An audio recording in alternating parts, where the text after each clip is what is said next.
আমাদের এই ছোট্ট 4 দিনের সাউথ এবং ওয়েস্ট সিকিম রাইডের তৃতীয় এবং শেষ পর্বে তোমাদের ওয়েলকাম।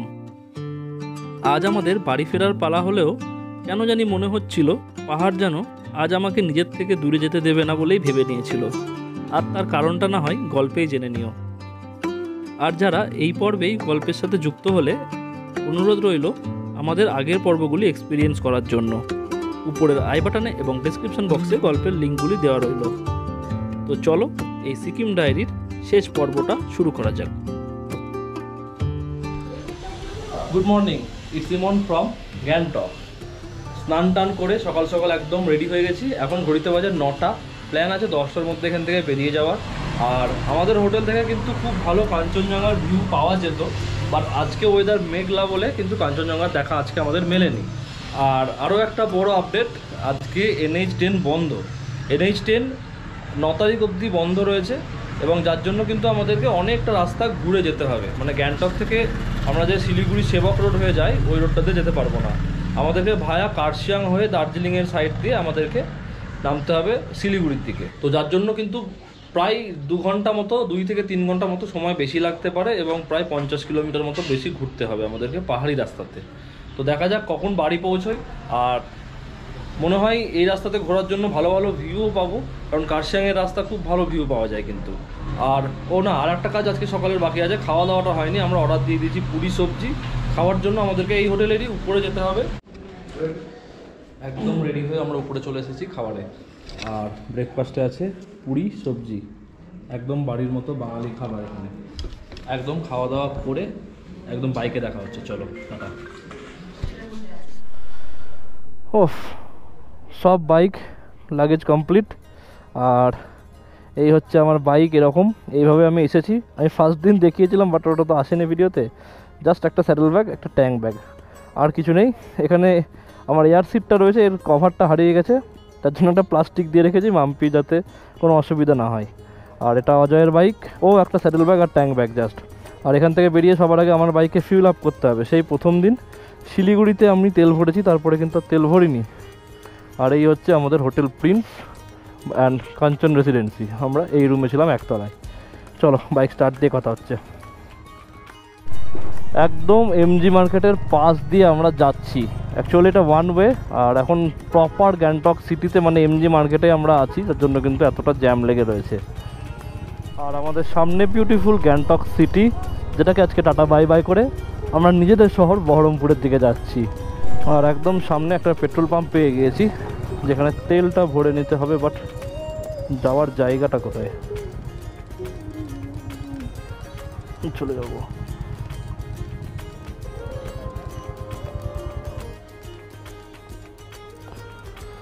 একশো টাকা 85 পয়সা লিটার।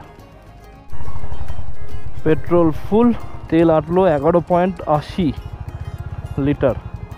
আর ফিউল রেঞ্জ খুব ভালো এই বাইকের। 15 লিটারের ট্যাঙ্কি হওয়ার জন্য কিন্তু ফিউল রেঞ্জটা অসাধারণ।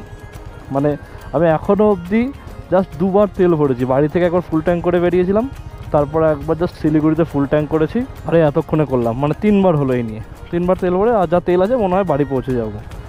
এই যে কাল রাতে এই সামনে যে মোড়টা রয়েছে, এই মোড় থেকে আমরা নিচ থেকে একদম সোজা চলে গিয়েছিলাম ওইদিকে পাকিয়ংয়ের দিকে। বাট আমাদেরকে নিচ থেকে এদিকে ইউটার্ন নিতে হতো। আর এই জায়গাটার নাম হচ্ছে রানীপুল বাজার। আর এখানেও বেশ বড় মার্কেট রয়েছে, যার জন্য কিন্তু এখানে যথেষ্ট ভিড় রয়েছে। আর এই রানীপুল বাজার ক্রস করার পর কিন্তু জ্যাম অনেকটা কম। ওই বাজারেই যা জ্যাম ছিল তারপর থেকে কিন্তু জ্যাম অনেকটা কম। আর এবার মনে হচ্ছে একটু বাইকটা ভাগানো যাবে। দেখি কতটা সময় আমরা মেকআপ করতে পারি। 525 কিলোমিটার, যার মধ্যে প্রায় 150 কিলোমিটারেরও বেশি পাহাড়ি রাস্তা, 160-70 কিলোমিটার মতো। তারপরে আবার সমতল রাস্তা। Wish that I could stay in this moment forever, so I can hold you in my arms.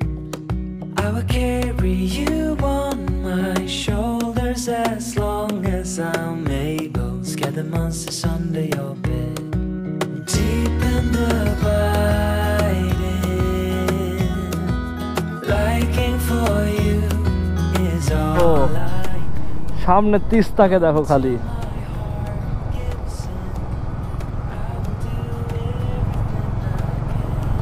আর কি চাই? পাশে এরকম খরস্রোতা নদী, এইদিকে পাহাড়, আর এরকম ঝকঝকে রাস্তা, আর উপরে নদীর উপরেও খুব সুন্দর গ্রিনারি। মানে পারফেক্ট। বলেছি না, পাহাড়ের বাঁকে বাঁকে পাহাড়ের সৌন্দর্য লুকিয়ে আছে। কোন বাঁকে যে কেমন কি লুকিয়ে আছে সেটা একদমই চিন্তা ভাবনার বাইরে। সারপ্রাইজ প্রতি বাঁকে বাঁকে লুকিয়ে আছে। But no matter what comes your way, I will stay right here beside you. সত্যি এ যেন বিদেশের থেকে কম কিছু নয়। দারুণ লাগছে রাস্তাটা, পুরো সোজা চলে গেছে জঙ্গলের মধ্যে দিয়ে। আর এই রাস্তায় আমরা রাইড করছি চরমভাবে। এখান থেকে শিলিগুড়ি দেখাচ্ছে 76 কিলোমিটার, বাট এই রাস্তাটা এখন বন্ধ আছে আজকে। NH10 পুরোপুরি বন্ধ। এবার আমাকে এখান থেকে, এটা হচ্ছে রংপো, রংপো থেকে আমাকে জিজ্ঞাসা করে যেতে হবে যে কোন দিকের রাস্তায় আমাকে যেতে হবে। भैया वो सिलीगुड़ी का रास्ता कौन सा होगा? सिलीगुड़ी का रास्ता हाँ? अच्छा, वो जो NH10 बंद है वो इस रास्ते पे नहीं पड़ेगा ना? ये रास्ता खुला है, ठीक है, थैंक यू। তো গুগল ম্যাপের আমি কোনো রকম ভরসাই করি না, তো সেজন্য আমি একবার এখানকার এক ড্রাইভারকে জিজ্ঞাসা করলাম। বললো হ্যাঁ এই রাস্তাটা দিয়েই, এটাতে NH10টা পড়বে না এবং তিস্তা হয়ে যেতে হবে। তো কার্শিয়াং হয়ে যাচ্ছি না তিস্তা বাজার হয়ে যাচ্ছি, কোনটাতে যাচ্ছি আমি এখনও কনফিউশনে আছি। রংপো পেরিয়ে আসলাম, রংপো পেরিয়ে এসে ট্রাফিক থেকে ডান দিকে টার্ন নিয়ে নিলাম। আর এই রাস্তাটা বললো খোলা আছে। তো এখান থেকে শিলিগুড়ি আর 77 কিলোমিটার। এই যেটা হচ্ছে রংপো চেকপোস্ট, এটা হচ্ছে সিকিমের এন্ট্রান্স। রংপো পেরিয়ে গেলাম মানে আমরা সিকিম থেকে বেরিয়ে ওয়েস্ট বেঙ্গলে চলে আসলাম। Thank you for your visit, welcome Sikkim. ও রংপো পেরিয়ে যেন সিনটা আরও সুন্দর হয়ে গেল। খরস্রোতা তিস্তা নদী পাশে, আর তার বাঁ দিক দিয়ে আমরা যাচ্ছি শিলিগুড়ির দিকে। তো এখন আমি বুঝতে পারলাম না যে আমরা কোন রাস্তাটা ধরলাম। এখানে দুজন লোককে জিজ্ঞাসা করলাম, তো তারা বললো যে হ্যাঁ এই রাস্তাটা খোলা রয়েছে। বললাম না বাঁকে বাঁকে, এই বাঁকটা আরও সুন্দর, চমৎকার একদম। মানে কি বলবো, অমায়িক অমায়িক। মানে সিকিম মন জয় করে নিল। দারুণ দারুণ, অসাধারণ। পাহাড় কোনোদিন তোমাকে নিরাশ করবে না, কোনো দিন করবে না পাহাড় নিরাশ। হ্যাঁ, কপাল খারাপ থাকতেই পারে, কিছুর খারাপ ভালো সবই রয়েছে। কপাল খারাপ থাকলে যে কোনো জায়গায় ল্যান্ডস্লাইড বা এই ধরনের বিপদ আসতেই পারে, বাট সেগুলোকে সব সময়ের জন্য মনে রাখলে হবে না। সুন্দর মুহূর্তগুলোকে মনে রাখতে হবে। জীবনে সব কিছুর উত্থান পতন, ভালো খারাপ প্লাস মাইনাস সব রয়েছে। তো আমরা প্লাসটাকে, উত্থানটাকে এবং ভালোটাকে নিয়ে এগিয়ে যেতে হবে। খারাপটাকে বা মাইনাসটাকে নিয়ে যদি বসে থাকো তাহলে জীবনে কিন্তু এগোনো যাবে না। আর আজ বাড়ি চলে যাব ভেবেই কেমন লাগছে। জাস্ট 3 দিনের জন্য পাহাড় এলাম, আজকে আবার নেমে যাচ্ছি। মানে আজকের এই ভিউগুলো পাওয়ার পর যেন গল্পের শেষটা একদম পারফেক্ট হয়ে গেল। শুরুটা যেমন খুব খারাপ দিয়ে হয়েছিল, শেষটা এখনও অবধি খুব ভালো হয়ে যাচ্ছে। দেখা যাক বাড়ি পৌঁছালে তবেই তাকে শেষ বলা যাবে। তো এখনও অবধি খুব সুন্দর রাইড করছি আজকে। পারফেক্ট ওয়েদার, পারফেক্ট ভিউ এবং পারফেক্ট রোড, তার সাথে আমার এই CB350 RS যেন পারফেক্ট বাইক। এই বাইকে চালানোর পর যে কনফিডেন্সটা পাওয়া যায়, ব্রেকিং কনফিডেন্স থেকে শুরু করে হ্যান্ডেলিং, অসাধারণ। খালি একটা বাইককে জাস্টিফাই করার জন্য পাওয়ারটা ইম্পর্টেন্ট না বা মাইলেজটা ইম্পর্টেন্ট না, তার হ্যান্ডেলিং বা তার ব্রেকিং এগুলো প্রচণ্ড এফেক্ট করে একটা বাইককে ভালো করার জন্য। তো যেটা কিন্তু CB350 RS-এ পারফেক্ট রয়েছে। মানে একবারের জন্য মনে হয়নি যে বাইক আউট অফ কন্ট্রোল হয়ে যাচ্ছে বা খুব স্পিডে আছে, আমি থামাতে পারবো না। খুব সুন্দর ব্রেকিং, খুব সুন্দর হ্যান্ডেলিং, চারিদিকে এরকম গাছ ঘেরা। ও হো, আর কি চাই।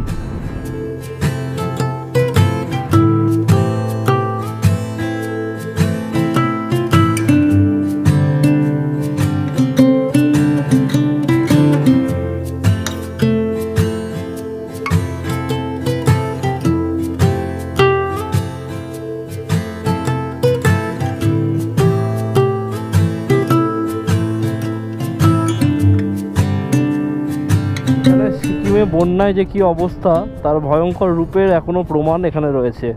বাড়িগুলো এখনো পুরো ডুবে গিয়েছে, মনে হচ্ছে জলের মাঝখানে বাড়িটা। বাড়ি তো না, এটা মনে হয় কোনো স্টেডিয়াম ছিল। পাহাড়ে যে মানুষদের কত কিছু ফেস করতে হয়, এবং তার সব থেকে ভয়ঙ্কর রূপ হচ্ছে এই বন্যা। এই যে আমরা সোজা হয়ে এসেছিলাম, এবার আমাদেরকে এই নিচ দিয়ে যেতে হবে যেহেতু রাস্তা বন্ধ আছে তিস্তা বাজার হয়ে। অ্যাকচুয়ালি এই দিক দিয়ে আমরা যখন এর আগে এসেছিলাম ত্রিবেণী গিয়েছিলাম এই রাস্তা দিয়ে, তো ত্রিবেণী রাস্তা দিয়ে আবার যাচ্ছি। আর তবে ত্রিবেণী কিন্তু এখন আর ক্যাম্প নেই, তিস্তা কিন্তু সেটা ভাসিয়ে নিয়ে গেছে। আর অ্যাকচুয়ালি এই সময়তে ত্রিবেণী ক্যাম্প হয়ও না, ত্রিবেণী ক্যাম্প আবার সেপ্টেম্বর অক্টোবর থেকে শুরু হয়। এই সময় জলের পরিমাণ প্রচুর থাকে বলে কিন্তু ক্যাম্পিং করা একদম যায় না, এবং জায়গাটাও থাকে না ক্যাম্পিংয়ের। ভেতর ভেতর বেশ আনন্দেই ছিলাম যখন শুনেছিলাম এই তিস্তা বাজার পেরোলেই শিলিগুড়ি পৌঁছে যাব। আর এই আনন্দটা ঠিক তখনই টেনশানে বদলে গেল যখন এখানে এসে শুনলাম তিস্তা বাজার পেরিয়ে দার্জিলিংয়ের পাশ দিয়ে গিয়ে কার্শিয়াং হয়ে রোহিণীর রাস্তা দিয়ে আমাদেরকে শিলিগুড়ি অবধি নামতে হবে।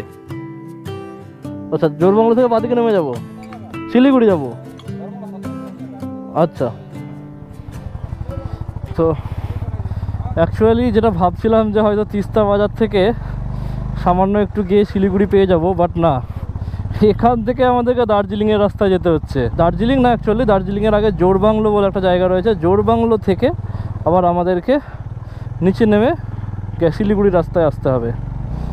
এই যে জোরবাংলো 27 কিলোমিটার, এখন 27 কিলোমিটার আমাদেরকে উপরে যেতে হবে, এবং তারপর ওখান থেকে নেমে আবার শিলিগুড়ি যেতে হবে। বাপরে, যেটা এখান থেকে শিলিগুড়ি প্রায় 30 কিলোমিটার মতো ছিল, সেখান থেকে আমরা শিলিগুড়ি রাস্তা অবধি উপরে উঠতে হবে, উপরে উঠে আমাদেরকে জোরবাংলো থেকে নিচে নেমে আসতে হবে।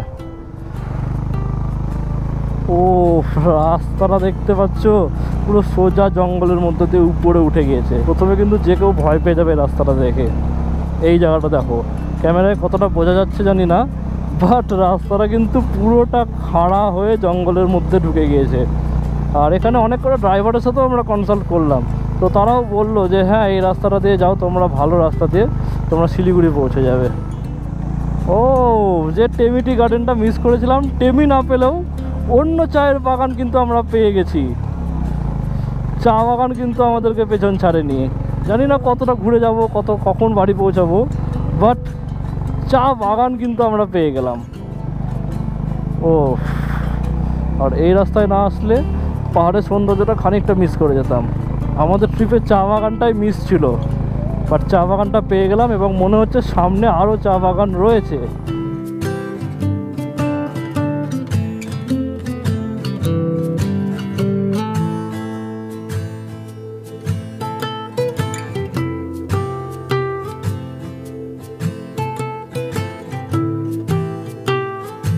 এই যে সেই তিস্তা বাজার থেকে, যেখান থেকে জোরবাংলোর জন্য উঠেছি, বলছিলাম প্রথমটুকু খুব খাড়া, এখনও অবধি খাড়াতে উঠেই যাচ্ছি। রাস্তাটা বোধহয় 27 কিলোমিটার টানা খাড়া। যে এখান থেকে দার্জিলিং আর 25 কিলোমিটার, আর জোরবাংলো 15 কিলোমিটার। 27 কিলোমিটার মধ্যে 12 কিলোমিটার সবে এলাম, কিন্তু টানা খাড়া উঠে এসেছি। তো বুঝতে পারছো কিনা জানি না, পুরো খাড়া রাস্তাটা। ফার্স্ট গিয়ার আর সেকেন্ড গিয়ার খুব বেশি হলো মাঝে মধ্যে, তাছাড়া গাড়ি চলছে না। আরে লামাহাটা চলে আসলাম তো।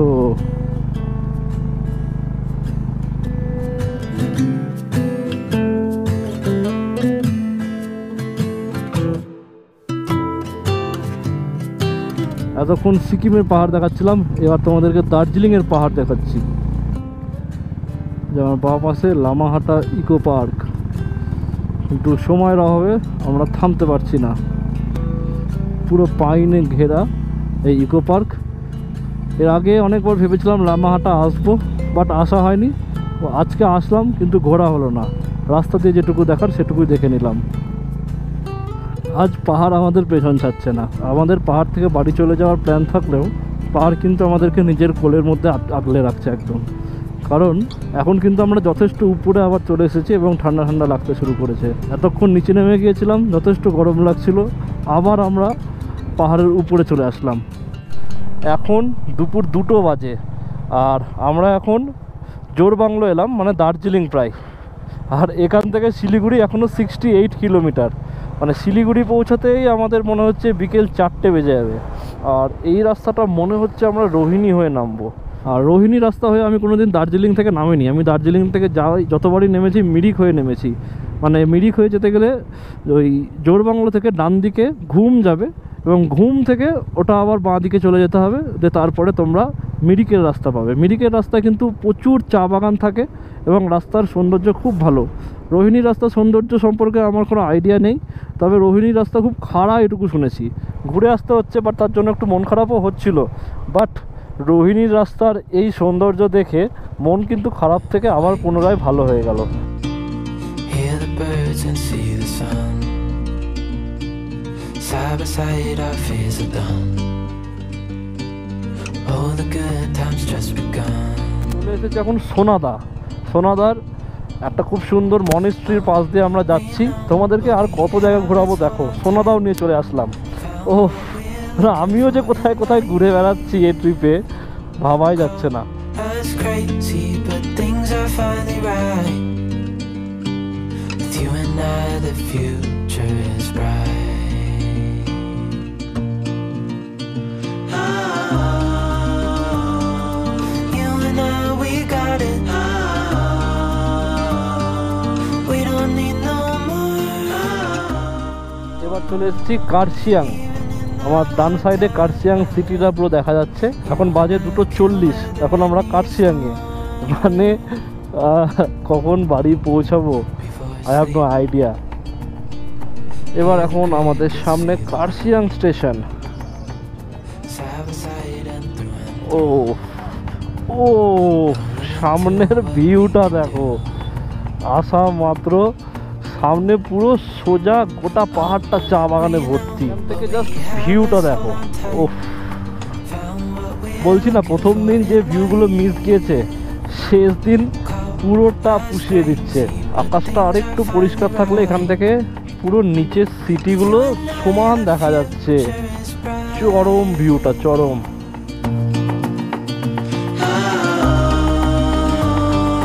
You and I, we got it. We don't need no more. Even in the hard times, you and I can weather any storm.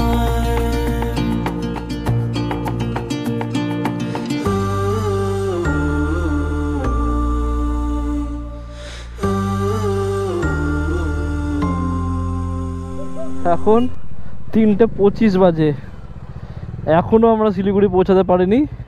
এখানে মাম্পি একটা ডাবের দোকান দেখতে পেয়েছে, ডাবের জল খাবো বলে দাঁড়ালাম। সব দেখে দিয়েছি, সিকিম দেখতে এসে দার্জিলিং, কার্শিয়াং, লামাহাটা, তারপরে ওটা কি জানো, সোনাদা, সাদাক তাদাক, সাদাক টি গার্ডের ও হ্যাঁ টি গার্ডেন, সব হয়ে গেল।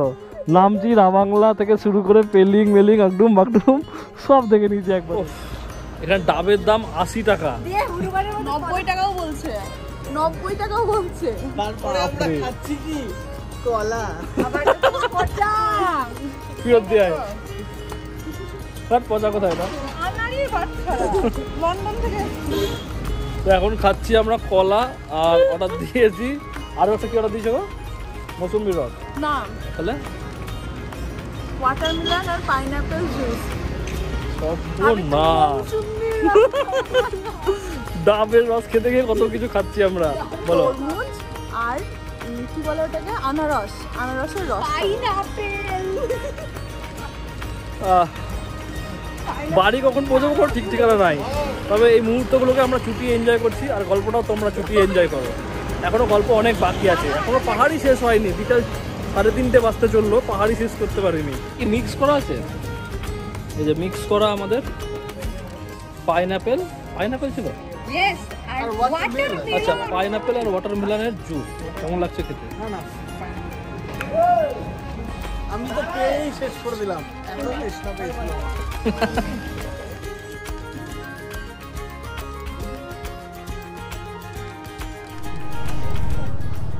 ফ্রুট জুস আড্ডার পর আবার আমরা বেরালাম, আর এখান থেকে দেখাচ্ছে বাড়ি আর 399 কিলোমিটার, মানে 400 ঘর আমরা পেরোলাম। ফাইনালি এবার আমরা পাহাড় ছাড়তে পেরেছি এবং পাহাড় ছেড়ে সমতল রাস্তায় চলে এসেছি। আর এখান থেকে শিলিগুড়ি আর 20 কিলোমিটার মতো। বিকেল 4টে বাজতে চললো, প্রায় 3:40। এখনও আমরা শিলিগুড়ি ঢুকিনি, আর কন্টিনিউ গাড়ি চলেছে, এমন না যে আমরা কোথাও রেস্ট করেছি বা গাড়ি আসতে চালিয়েছি। কন্টিনিউ গাড়ি চালিয়ে বিকেল 4টের সময়তে বোধহয় শিলিগুড়িতে পৌঁছাতে পারবো। শেষবারের মতো পাহাড়কে দেখে নিচ্ছি আমাদের বাঁ দিক থেকে। আবার যে পাহাড়ের গল্পে কবে আসবো এখন কোনো ঠিক নেই। ফাইনালি শিলিগুড়ি শহরকে ছেড়ে আমরা এখন হাইওয়ে ধরে নিয়েছি। এখান থেকে Kishanganj 92 kilometre, Raiganj 167 kilometre, Malda 224 kilometre, আর আমরা যাব বহরমপুর প্রায় 380 কিলোমিটার মতো। আর এখন বাজে 4:15। সবে শিলিগুড়ি শহর একদম সম্পূর্ণভাবে টাটা বাই বাই করে আমরা NH চলে এসেছি। আর এবার একটা সামনে কোথাও ধাবা দেখে থামতে হবে, কারণ সকাল থেকে সেই জাস্ট পুরি ঘুগনি খেয়ে তারপরে জাস্ট ওই ফলের রসটুকু খাওয়া হয়েছে। এই দিয়ে আর শরীর চলে না, যে শরীর দিয়ে আমরা 350 কিলোমিটার প্লাস রাইড করব এখনও। তো লাস্ট আমরা অরুণাচল থেকে আসার সময় এখানে লাঞ্চ করেছিলাম, তো লাঞ্চটা বেশ ভালো ছিল। তো আবার এখানেই আসলাম। এটা ইসলামপুর থেকে প্রায় 20 কিলোমিটার মতো আগে।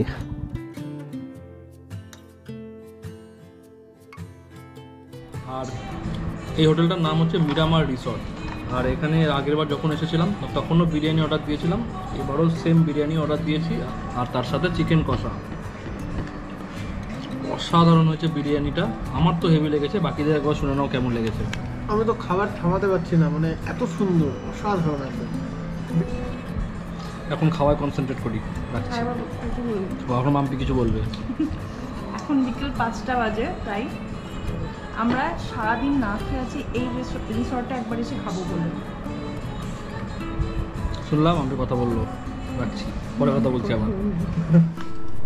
ফাইনালি খাওয়া দাওয়া করে 6:05 বাজে, এখনও ইসলামপুর ঢুকিনি আমরা। তো এখান থেকে বেরালাম। তো চিন্তার বেশি কিছু নেই, হাইওয়ে পেয়ে গিয়েছি, রাস্তা জানা আছে, গুগল ম্যাপেরও আর প্রয়োজন নেই। তো লেট হলেও অসুবিধা নেই, এই রাস্তাতে যথেষ্ট সেফভাবে আমরা বাড়ি পৌঁছে যাব আমরা জানি। ক্রস করছি ইসলামপুর বাইপাস, আর এখান থেকে মালদা আর 160 কিলোমিটার, মানে বহরমপুর প্রায় 310 কিলোমিটার মতো। আর এখন ঘড়িতে বাজে 6:20, মাত্র 4 মিনিটের মধ্যে ইসলামপুর বাইপাস আমরা কমপ্লিট করে ফেললাম। জাস্ট 2-3 সেকেন্ড দাঁড়াতে হলো, আবার সিগন্যাল হয়ে গেল গ্রিন। এখন চলে এসেছি প্রায় ডালখোলা। আর ডালখোলার এই রাস্তাটা ম্যাক্সিমাম লোকেই ভুল করে, সবাই কি করে এই হাইওয়ে দিয়ে সোজা বেরিয়ে যায়। বাট ডালখোলা কিন্তু এই হাইওয়ে থেকে এই বাঁ দিকে নিয়ে নিতে হবে। এটা আমারও ভুল হতে পারে বলে আমি কিন্তু এই জায়গাটাতে কেবলমাত্র গুগল ম্যাপটা লাগিয়ে নিয়েছিলাম। কেউ যদি ভুল করে এই হাইওয়ে দিয়ে চলে যাও তাহলে কিন্তু তোমরা পূর্ণিয়া পৌঁছে যাবে। আর এখান থেকে ইউটার্ন নেওয়ারও সেরকম জায়গা নেই, প্রায় 5-6 কিলোমিটার সোজা চলে যেতে হবে, তারপরে ইউটার্ন নেওয়ার জায়গা পাবে। এই জায়গাটা খুব কনফিউশন একটা জায়গা। এই হাইওয়েতে না গিয়ে আমরা বাঁদিকের এই সার্ভিস লেন নিয়েছিলাম, আর সার্ভিস লেনের পাশ দিয়েই আবার বাঁদিকে আমাদের ডালখোলা।